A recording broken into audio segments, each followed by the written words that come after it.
Very good afternoon to all students. The topic of discussion today is anticholinergic drugs. This topic is addressed under the competency PH 1.14 and it is integrated with the competency from pediatrics, that is PE 14.3. The specific learning objectives of this session are: classify anticholinergic drugs, describe the mechanism of action and actions of atropine, describe the adverse drug reaction of atropine, including the toxicity and its management, compare and contrast atropine with hyoscine, describe the indications and contraindications for use of belladonna alkaloids, that is atropine and hyoscine, and finally discuss the atropinic substitutes in terms of examples, advantages over atropine, and their uses. These are the learning objectives for today's session, and we shall be dealing with these objectives one by one. So, anticholinergic drugs, they block the effects of acetylcholine on the cholinergic receptors. So, you have already learned the cholinergic receptors are of two types, muscarinic and nicotinic receptors. So, as per this definition, anticholinergic drugs block the effects of the acetylcholine on cholinergic receptors. So, they are also called as cholinergic blocking drugs, atropinic drugs, and parasympatholytic drugs.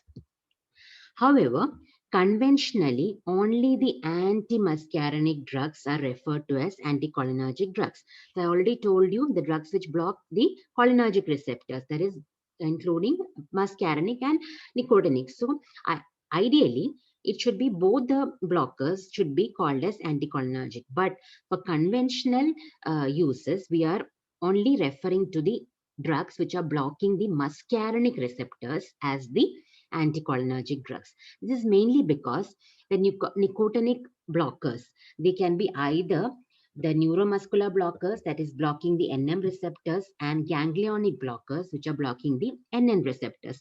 Now, the ganglion blockers are not much popularly used in therapy, and the neuromuscular blockers, they are used as skeletal muscle relaxants, and they will be dealt in a different topic. So, at this point, you have to understand that anticholinergic drugs from here onwards will refer to only the drugs which are blocking the muscarinic receptors. In other words, you can also call them the anti-muscarinic drugs. Now we look into the classification of anticholinergic drugs. This is very important. You have to learn this by heart. It is often asked in the exams also. So they are classified into natural alkaloids, otherwise called as the belladonna alkaloids. This includes atropine and hyoscine. The other name for hyoscine is scopolamine. Mean atropinic derivatives or atropinic substitutes. They include semi-synthetic derivatives, which are quaternary compounds. Example, hometropin, atropine methonitrate, hyoscine butyl bromide, ipratropium, and tiotropium. Then you have got the synthetic substitutes, and they are again subdivided into the different classes based upon their uses. For example, mydriatics, under this examples are cyclopentolate, tropicamide.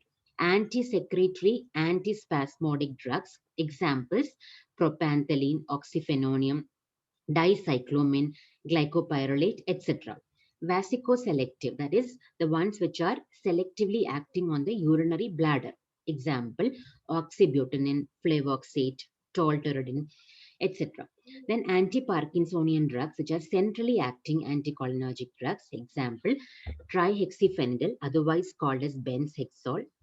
Then procyclidine, piperidine, and benztropine. So this classification you will learn by heart. So when you are learning this, initially you will find a difficulty when you learn this. However, with repeated reading, with repeated memorizing, you will be able to get the classification.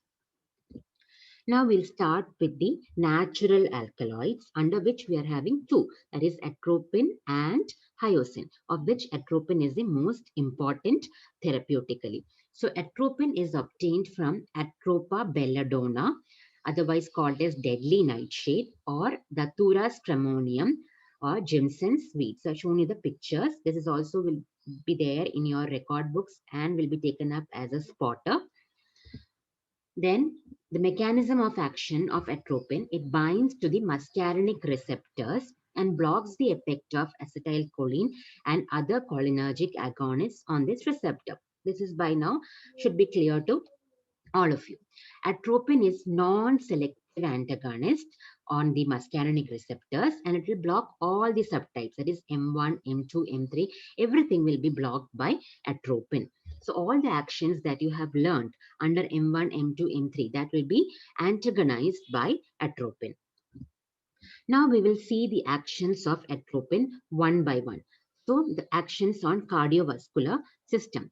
On the heart, it increases the heart rate because of the blockade of the M2 receptors on the SA node. So already you have learned that the M2 receptors, they decrease the heart rate. So by blocking the M2 receptors on the SA node, the atropine causes increase in the heart rate or tachycardia. On the blood pressure, atropine doesn't have much of a significant effect in therapeutic doses. However, when it is given in large doses, vasodilatation occurs, especially in the cutaneous blood vessels. And this dilatation of the cutaneous blood vessels due to atropine is usually referred to as the atropine flush. And this can lead to a slight decrease in the blood pressure. But this is only at a very high dose, not at the normal therapeutic doses. On the secretions, it blocks all the secretions by blocking M3 receptors on the different glands. So already you have learned M3 receptors are predominantly present on the glands. Atropine will block all the M3 receptors on the glands and decrease the salivary secretion, which can cause dry mouth, difficulty in swallowing, difficulty in talking, decreases sweating from the sweat glands, so it can lead to dry skin. And because of the sweating is compromised, the skin can become very hot and it can even produce fever in case of children and infants. It decreases bronchial secretion and thus increases the viscosity, then decreases the lacrimal secretion, so dry eye. And also slight effect is there on the secretion of the gastric glands. That is, it can decrease the acid secretion from the gastric glands. On the smooth muscles, it will block all the M3 receptors present on them and cause relaxation. So already you know M3 receptors, they cause contraction. So when they are blocked, the smooth muscles relax. So GIT, the relaxation of the smooth muscles will result in the decreased GIT motility, and this will lead to antispasmodic effect. So whenever there are contractions of the GI tract, you will have spasms. So if it is counteracted, so what will happen? It will be having an antispasmodic effect. And because of the decreased GI motility, constipation can occur. So in the GIT, antispasmodic effect and constipation. The urinary tract, the relaxation of the smooth muscles of the ureters and the urinary bladder will lead to urinary retention. In the respiratory tract, the relaxation of the bronchial smooth muscle will lead to bronchodilation. However, this is not a very significant effect. So you'll mainly remember antispasmodic effect on the GI tract, constipation, as well as urinary retention. On the eye, this is very important. It blocks the M3 receptors on the sphincter pupillae, and the sphincter pupillae will relax, causing passive mydriasis. The mydriasis which is occurring because of the relaxation of the sphincter pupillae is called as passive. There is other active mydriasis which you will learn in the coming up topics. The active mydriasis is always because of the contraction of the muscles of the iris, that is the sphincter pupillae, and the relaxation of the sphincter pupillae will cause the passive mydriasis. So once again, I'm just referring to the passive mydriasis which is occurring because of the relaxation of the sphincter pupillae. So relaxation is always a passive process, whereas when the mydriasis is occurring because of a contraction of the iris muscle, it will lead to active mydriasis. So that is not what we are referring to. Here the mydriasis because of the anticholinergic drugs is a passive mydriasis because it is occurring because of the relaxation of the sphincter pupillae. There is also a loss of light reflex. So all of you have learned about the light reflex pathway in your first year, and you see that the positive light reflex occurs when there is a meiosis, that is the contraction of the sphincter pupillae. This is not occurring here, and hence there is a loss of light reflex whenever you are giving an anticholinergic drug in the eye. It blocks the M3 receptors on the ciliary muscles, and this can lead to paralysis of the ciliary muscle, leading to cycloplegia. Cycloplegia means the paralysis of accommodation, and it is occurring because of the paralysis of the ciliary muscles. Because of the mydriasis, the iris may also block the drainage of the aqueous humor, leading to increased IOP.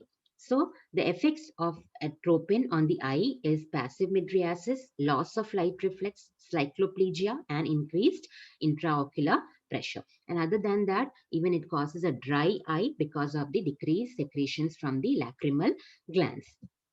It also has got a very mild local anesthetic effect on the eye. This is a mydriasis. I'm just showing the normal, the sphincter pupillae, and you can see the dilator pupillae here. So sphincter pupillae and dilator pupillae. And you can see how the mydriasis is occurring. The mydriasis can occur because of the relaxation of the sphincter pupillae, which is occurring in the case of anticholinergic drugs. Or it can occur because of the active contraction of the dilator pupillae. That is occurring because of the action of adrenergic agonists, which you have not learned. This is the active mydriasis. Okay, but this is the passive mydriasis. The relaxation of sphincter pupillae results in passive mydriasis. Contraction of dilator pupillae due to the effect of adrenergic agonist is called as active mydriasis, which you will learn later. Now, on the CNS, atropine has a very limited entry into CNS, hence not much effect is seen at low doses. However, at high doses, some amount of atropine can enter the CNS and can produce restlessness, disorientation, hallucination, delirium, and this is all referred to as an atropine psychosis. And finally, it can lead to respiratory depression and coma. So I'm just contrasting here the cholinergic actions and the anticholinergic actions, which we have just discussed. So you can see I, the cholinergic is meiosis, the other one is the anticholinergic is mydriasis. Ciliary muscles causes accommodation for near vision, whereas anticholinergics, they cause cycloplegia or loss of accommodation. On the heart, there's a bradycardia in cholinergic, tachycardia in anticholinergic. Urinary bladder, contraction and urination, whereas there is, in the case of anticholinergic, it is relaxation and urinary retention. Similarly, for exocrine glands, more of secretion with cholinergic drugs, decrease of all secretions with anticholinergic drugs. Similarly, for GIT, it is diarrhea and increased motility for cholinergic drugs, and spasm can also occur with cholinergic drugs, whereas in the case of anticholinergic drugs, is decreased peristalsis, decreased secretion, constipation, and an antispasmodic effect. On the lung, more of bronchoconstriction with cholinergic drugs and bronchodilation with anticholinergic drugs. This is a contrast of cholinergic and anticholinergic drugs.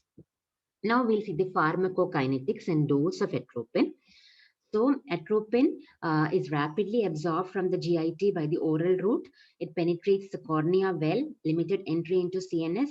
This 50% metabolized in liver, and its rest is excreted unchanged in the urine. Its T-half is almost 3 to 4 hours by the oral or the systemic route. Then the dose, 0.6 to 2 milligram IM or IV is given. It's usually available as 0.6 milligram per ml injection ampules. As eye drops, it is available in the concentration of 1 to 2%. Then atropine, the ADR and the toxicity. First, we look into the adverse drug reactions: dry mouth, difficulty in swallowing and talking, dry, hot, flushed skin, and even fever in children, difficulty in micturition or urinary retention, decreased bowel sounds or constipation, dilated pupil, photophobia, blurring of vision. The atropine toxicity is all of this plus some additional things, that is hypothermia when temperature goes very high, palpitations because of the tachycardia, restlessness, delirium, psychosis. Finally, it will go to hypotension, weak and rapid pulse, severe collapse, respiratory depression, convulsions, and coma. This is a extreme cardiovascular and respiratory collapse is occurring in the case of atropine toxicity, otherwise called as belladonna poisoning or datura poisoning. So Cohen has described the atropine poisoning as hot as a hair. So you can see the temperature because of the dry skin and lack of sweating, the person is very hot. Red as a beet because of the cutaneous vasodilatation. Blind as a bat because of the loss, blurring of vision because of mydriasis as well as loss of accommodation. Dry as a bone because of the dry skin, and mad as a wet hen, that is because of the delirium and psychosis. So what is the management of atropine toxicity? So mainly, it is supportive measures like gastric lavage to remove the poison with the help of tannic acid. So you're using tannic acid for gastric lavage. Usually potassium permanganate is used for the gastric lavage in other poisonings, but in the case of atropine, it is the tannic acid which is used for gastric lavage. Hypothermia is to be controlled with cold water sponging. Respiratory support has to be given. Diazepam is used to treat the seizures or the convulsions. Specific antidote that is preferred by many physicians is to give physostigmine, which is an anticholinesterase. It is given 1 to 3 milligrams slow IV and repeated after 1 to 2 hours. Now we'll go to the next objective, that is comparison and contrast of the atropine with the other belladonna alkaloid, that is hyoscine. So both of them are belladonna alkaloids and both are tertiary compounds. They block the muscarinic receptors, both of them. The source is Atropa belladonna for atropine and Hyoscyamus niger for hyoscine. Effect on the CVS for atropine, it is present. It can be used as a cardiac vagolytic. That means it is can be used to increase the heart rate. The hyoscine doesn't have much of a CVS effect. Blood-brain barrier, atropine you already know does not readily cross the blood-brain barrier at therapeutic doses, whereas hyoscine can cross the blood-brain barrier quite well. Effect in the CNS is usually stimulation, that also at higher doses by atropine, leading to confusion, hallucinations, and psychosis. Hyoscine, on the other hand, is more of a depressant action on the CNS. It causes sedation, drowsiness, and amnesia. Amnesia is forgetfulness. The use in motion sickness, atropine is not used, whereas hyoscine is used because it can block the receptors in the M3 receptors in the vestibular pathway, as well as it has got an additional antiemetic effect. The duration of action for atropine is longer, whereas that of hyoscine is shorter. Now we will see the uses of the alkaloids, that is both the atropine and hyoscine, but most of the uses are actually for atropine. So it is used as an antispasmodic in for the colic in diarrhea, dysentery, and even for renal and biliary colic. It can be used as a mydriatic and cycloplegic. So it's a it produces mydriasis in about 30 minutes, and cycloplegia, it takes about 1 to 3 hours. And the action of this mydriasis, it lasts for about 1 week. And atropine is a mydriatic of choice in children because in order to cause mydriasis in children, they have a high muscle tone of the iris and of the ciliary muscle. They have got a very high muscle tone. So the cycloplegia or paralysis of the ciliary muscle has to accompany mydriasis in children. So it's a mydriasis of choice in children. It can be used for diagnostic use, that is for testing errors of refraction. So most of you with specs would have undergone this testing for errors of refraction, and you would have put something into your eye before the refraction testing was done, and that would have caused a slight blurring of vision, and that was actually maybe an atropine eye drop. It is also used for fundoscopic examination of the eye to produce mydriasis, and then the fundus can be visualized. So these are the diagnostic use, that is for testing the errors of refraction and fundoscopic examination of eye. For testing of errors of refraction, you require both mydriasis and cycloplegia, whereas for fundoscopic examination of the eye, only mydriasis is required. For both these purposes, atropine can be used. But as a therapeutic use in the eye, it is used for providing rest to the iris in iritis, iridocyclitis, and after iridectomy. So it causes rest because the iris muscles become relaxed, so it can provide rest. So the drops of atropine are put in the eye to provide rest to the iris in the case of iritis, iridocyclitis, and after iridectomy surgery. It is also used alternatively with miotics to break and to prevent as well as to break the adhesions which are seen in patients of iridocyclitis. So in patients of iridocyclitis, there are adhesions which are formed between the lens and the iris. So when you're giving a mydriatic alternating with meiotic, so what happens is that the adhesions will break because of the alternate contraction and relaxation of the iris muscles. Now, it can be used as a pre-anesthetic medication. It is given 30 minutes before anesthesia. It will reduce the salivary and respiratory secretions.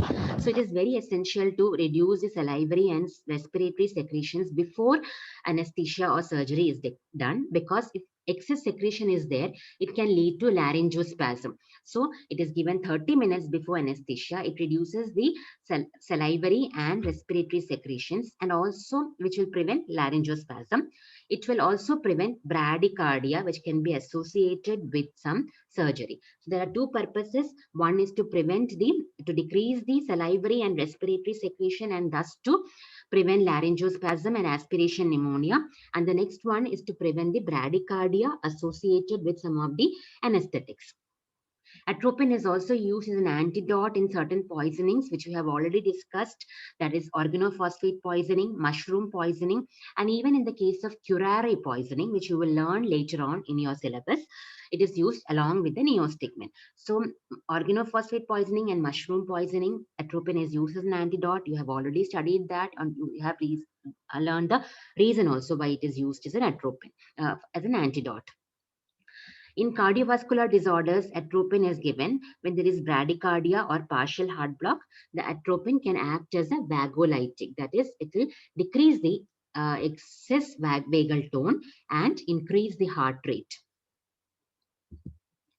It can be used in urinary disorders like overactive bladder, urinary incontinence, and nocturnal enuresis in children. So, in these conditions, it will decrease the urinary frequency. So, you already must be aware of nocturnal enuresis in children. So, atropine can be one therapy for decreasing the instances of nocturnal enuresis in children. Next comes the motion sickness, where we are using hyoscine because it acts by blocking the vestibular receptors, M3 receptors, and acts as a vestibular sedative. It also has got anti-emetic action. It is usually available as transdermal patches, which can be applied behind the pinna 3 hours before the start of the journey. So its effect will last for about 3 days.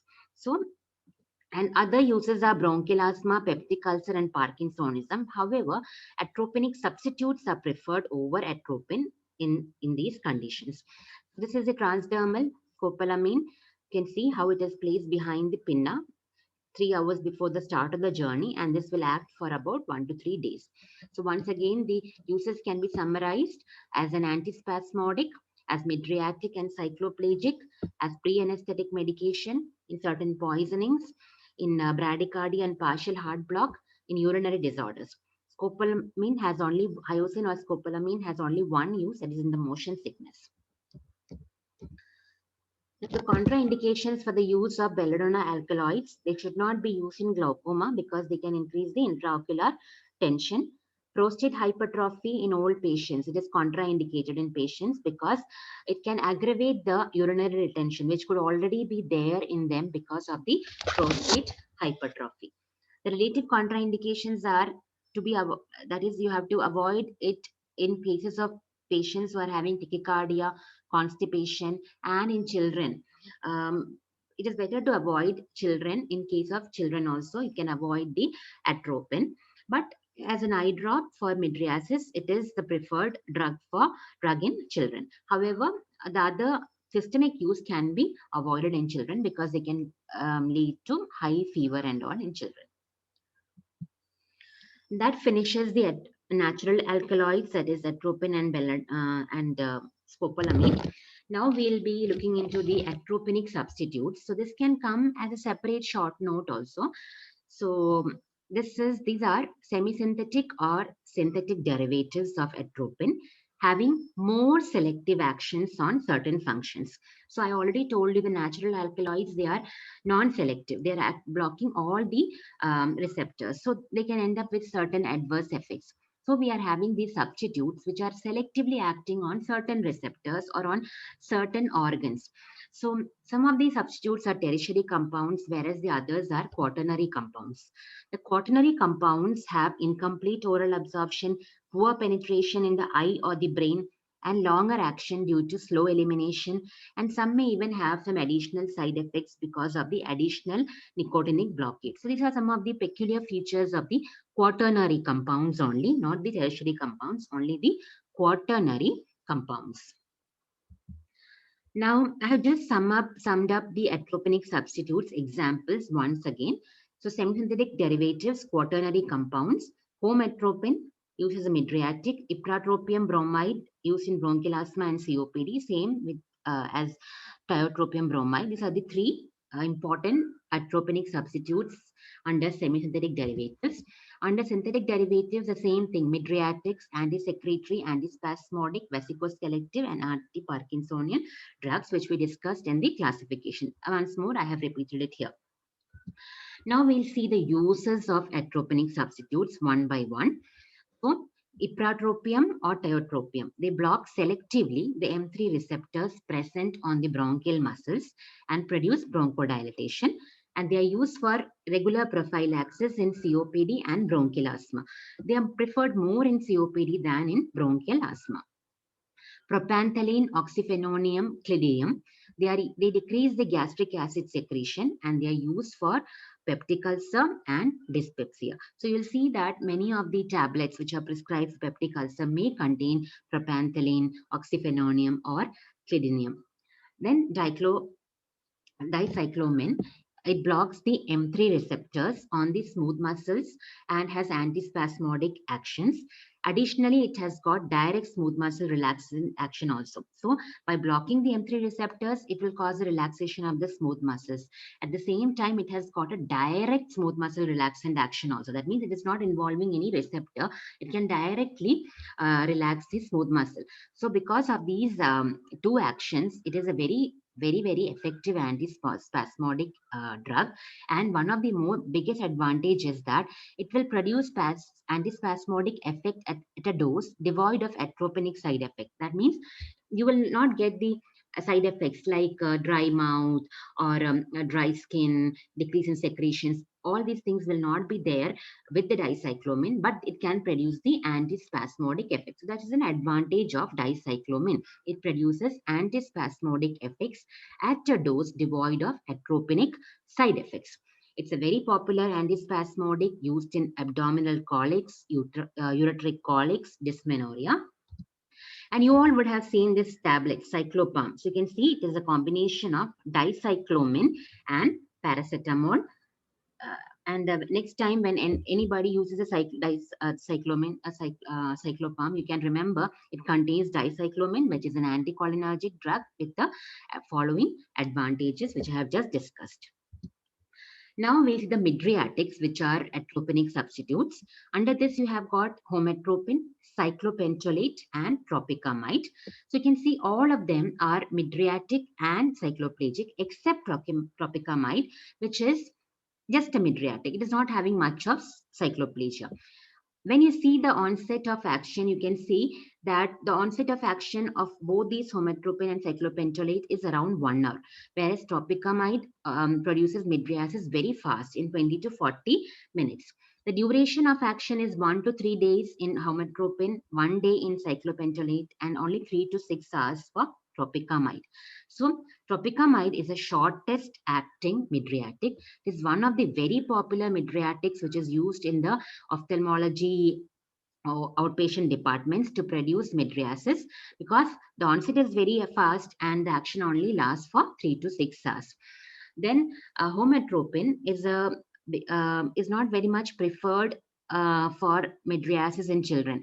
In cyclopentolate also not preferred because hometropin produces unsatisfactory cycloplegia in children, and cyclopentolate produces some behavioral changes in children. So we don't prefer hometropin cyclopentolate for mydriasis in children. We'll prefer atropine. I already told you that in the previous slides.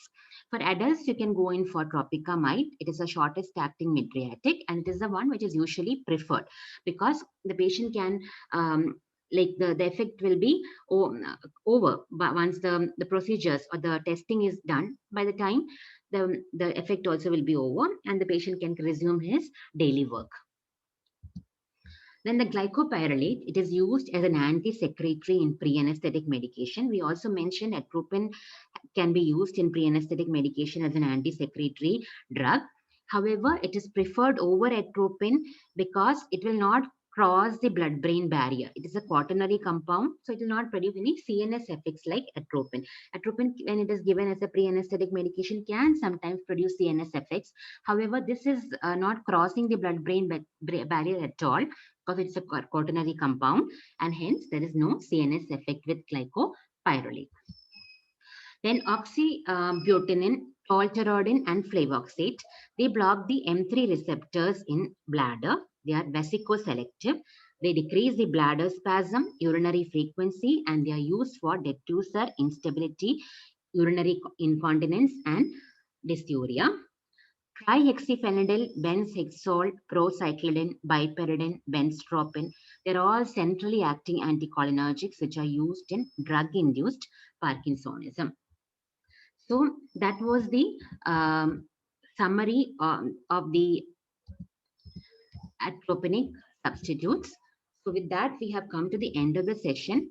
So we'll just summarize once again. We discussed about the classification of anticholinergic drugs, where we discussed about the natural alkaloids. Then we discussed about the atropinic substitutes, both the semi-synthetic derivatives and the synthetic derivatives. You have to learn that and memorize that. Then we discussed about the mechanism of action, actions, ADR, including the toxicity of atropine, the uses and the contraindications of atropine. We also compared and contrasted atropine with the other alkaloid, that is hyoscine. Finally, we discussed the examples of atropinic substitutes and we discussed the uses of each of these atropinic substitutes. So with that, we wind up the session for today. Thank you.